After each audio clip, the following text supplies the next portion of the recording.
I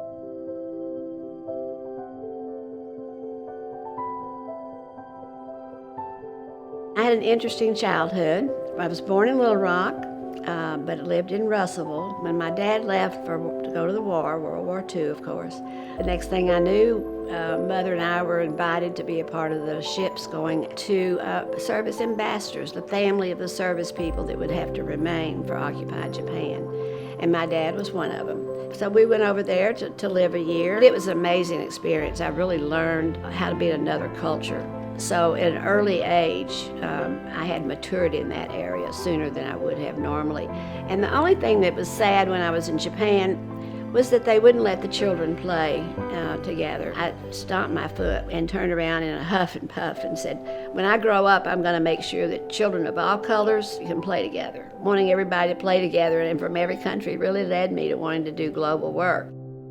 I realized that I was getting interested in politics.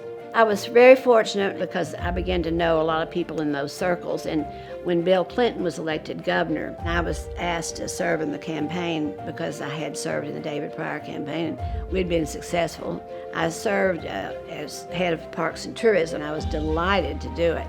I was so hands-on and involved. I had a female perspective on it. I was the first female that ever headed that department.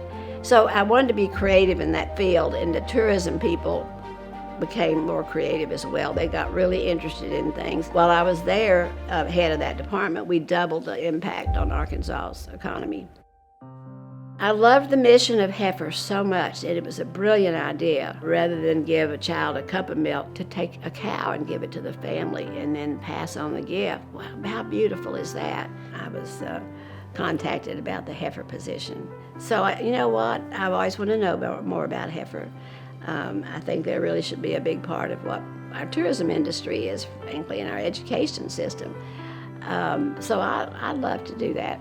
The first job was called Head of Global Services. So I thought, we've got to have fresh ideas. I felt like everywhere I went, heifer needs to grow. This is brilliant, and it can help so many more people realize their own dreams. It was because of her ability to talk to people and speak with passion about the work and the communities and the women in these communities that people wanted to give and wanted to support. She invited them to be a part of the work we're doing. One of the things that always impressed me most was the way Jo Luck led. She knew the importance of having everyone's voice at the table, and so that we made decisions together. And that started at the community level with the women, where she'd sit with them in a circle and talk to them about their wants, their needs, and their desires, and encourage them to actually go after them. I think participatory decision-making is the key to success. We wanted the villagers to own the idea, not go in and tell them what they should do, but tell them, here are the possibilities, and here is what's been successful in other villages or communities. It had to be individualized, and they had to say, this is what we need, and they had to elect their own leaders in the community. That was so important.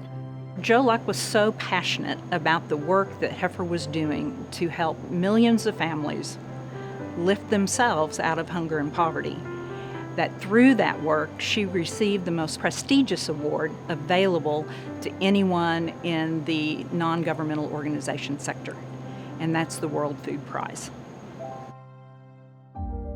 I just felt we didn't have to do everything by the book. We needed to do it by our heart, by our brains, and our creativity and imagination, and talk and learn from the people. What is it they need? And I know after that, 2 or 3 people said that I was an icon of a fundraiser. And I said I didn't raise funds. I just wanted to invite them to be part of the story. Jo Luck was truly transformational to the organization. Under her leadership, this organization grew financially, which just allowed us to do more innovative, exciting things in the communities. When I started in 1996, we were around a $10 million organization. By the time she left around 2010, we were over a $100 million organization. We are 75 years old this year, and it's only because of her leadership and breaking those boundaries that we were able to actually lift 34 million people out of poverty. We really made leaps and bounds of progress and growth, but it was a matter of teamwork, and so we all owned it together and celebrated together, and that was so key to our success. Many more families had resources to take charge of their life and have a better quality of life and turn around and become a donor themselves. I think that is so beautiful. To be asked to be inducted in the Arkansas Women's Hall of Fame is such an honor, and I'm really humbled by that, and I'm proud to be part of it.